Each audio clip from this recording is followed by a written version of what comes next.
I want to begin with a confession. I dislike Tommy Robinson. I dislike what he stands for. I dislike his methods. I dislike his message. I deplore the corrosive populism in which he trades. His self-anointed martyrdom grates. He is not, as he sometimes paints himself, the last line of defence for England, or the victim of a plot cooked up by global elites, the Archbishop of Canterbury in a local kebab shop.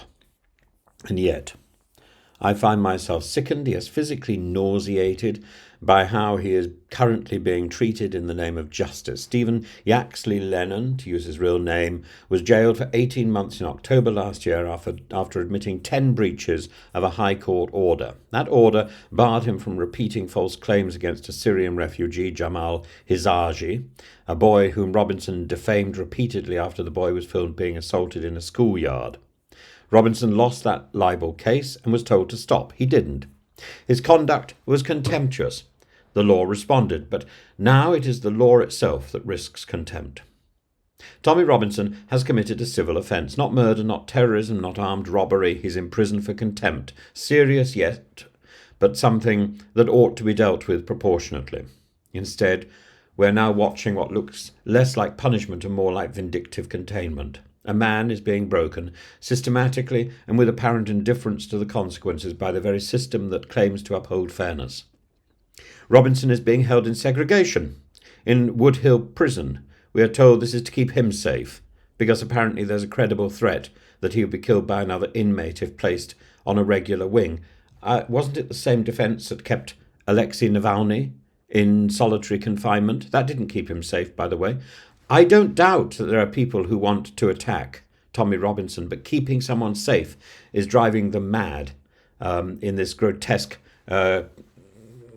contradiction. According to this barrister, he now suffers from a complex PTSD and ADHD. He cannot regulate his emotions, cannot properly function. His lawyer says bluntly, being kept safe is making him ill. And one can scoff, he brought it on himself. That's an easy retort, but is that justice, or is that revenge dressed up in robes? He is being offered release if he purges his contempt by removing his film from social media. But he hasn't, and so the authorities say, well, he's choosing to stay in. That logic is twisted. It is the reasoning of a toddler with a gavel. It's not punishment if he could make it stop. We've heard such logic in darker chapters of history. Even if one believes he should remain incarcerated, surely one must question how. Is it necessary? Is it humane? Is it lawful to prolong solitary confinement for a civil offence? Is the state allowed to ignore the effects on mental health because it doesn't like the man? This is not how a confident democracy behaves. This is how regimes treat inconvenient men. This is how tyrannies behave.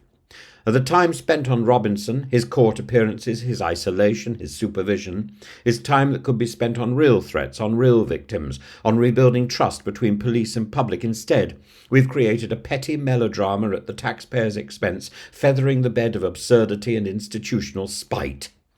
And the British justice system must always remember the difference between principle and punishment. Robinson's views may be odious, but his rights are not optional. Due process is not a luxury extended to the likeable alone. As Aidan Eardley, KC, counsel for the Solicitor General, argued, there's no legal basis for an appeal just because prison conditions have grown harsher than expected, but this misses the deeper moral point. The law, though blind, must never be deaf. It must listen to the consequences of its own decisions. This case now stands at the edge of something more profound. When we punish those we dislike more than the offence requires, we reveal our fear of them, not our power over them. When the law starts to look petty, it loses its majesty. So do not be in any doubt.